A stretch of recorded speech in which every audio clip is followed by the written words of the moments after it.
Going, just setting up that up. All good. It's all set up. This topic is really hitting hard on me. Very hard. Very hard. And I guess we're living in the 21st century where everyone has their rights to do whatever they want. But this one is something that I've never experienced or saw someone in my peers or my friend circles has experienced this. So basically, my partner just dated for a year, and not married, no joint accounts, or perhaps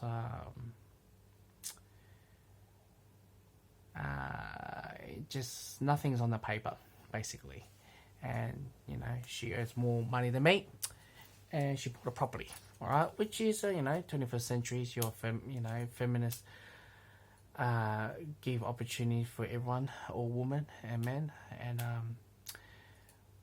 and she expected me to move in the house, and and I guess the last couple of days really hit me the hardest, where she put all her money in her bank account and not having any savings for purchasing some household goods, such as I mentioned to her the other day, what you need to buy brand new or second hand household goods, coming from accessories to fridges or or microwave or whatever. And one thing that struck me the hardest was when she does mention about when I mentioned that because I know when her sister moved in, before she moved in the house, they believed that that sister or their culture believe in having a brand new fridge. So I just said to her, around the corner right now, this with the coronavirus going on,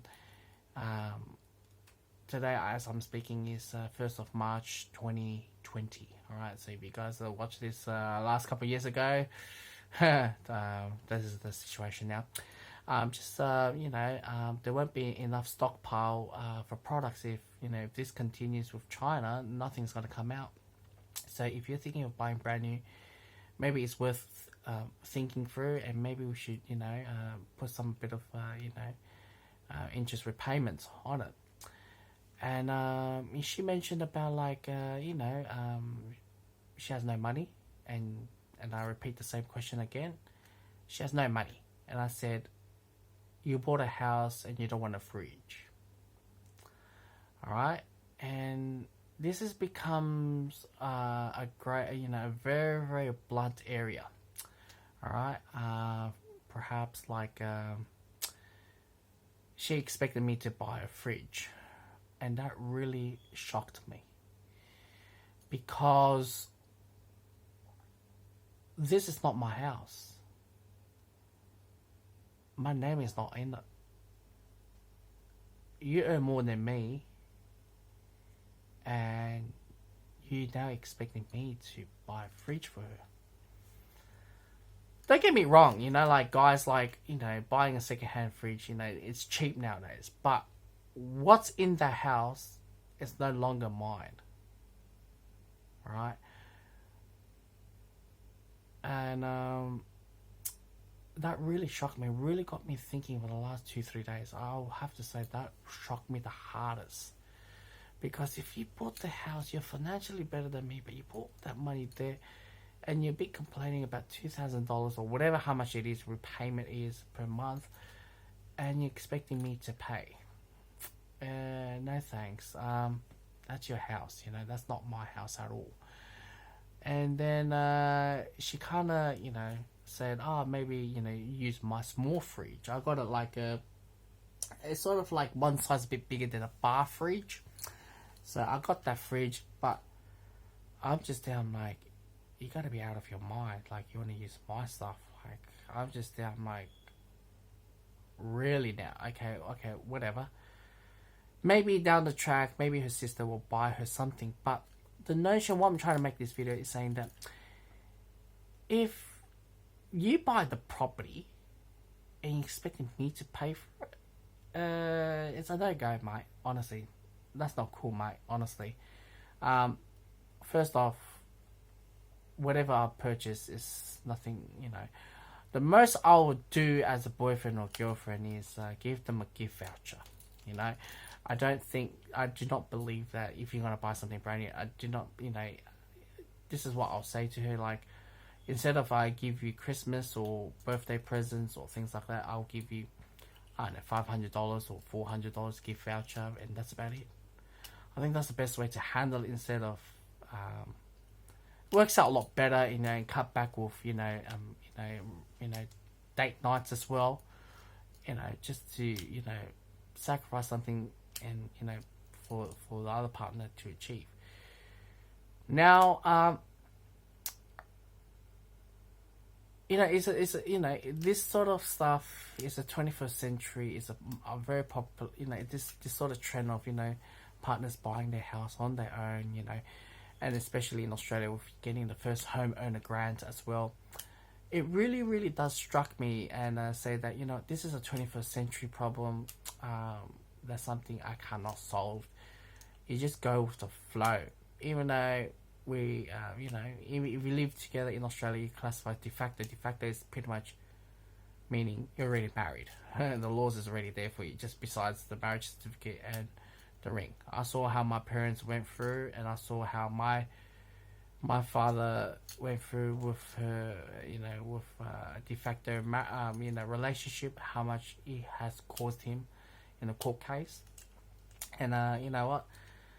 Many people says, is it worth it for me to go through this? Well, if I see this girl as a long life partner, or maybe I'm blind sighted, maybe it's great to see how it goes. All right, but I really do hope down the track that whenever she has financial difficulties or things like that,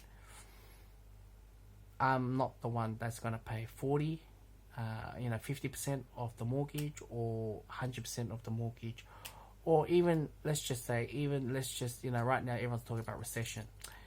If tomorrow there hits recession and interest rate hits to 19 or 21%, I'm not gonna fork out the 21%. I'm gonna let you know, because the house is not under my name, and I need my own saving. I need my own life as well, and pretty much she can sue me, if I have that. Obviously you got to find out the location, how much is the rental price for a room,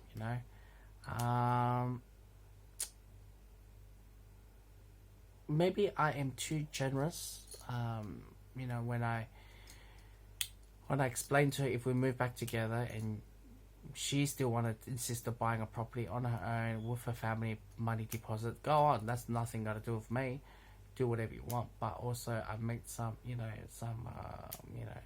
areas such as, like, if you do that, then this is how we split 50-50 on bills and things like that, and it sucks, right? And the thing about it, but it's seeing as your love life partner or potential love life partner, now it's becoming like a tenant landlord, and you ask yourself, well, it's a lot cheaper for me to live at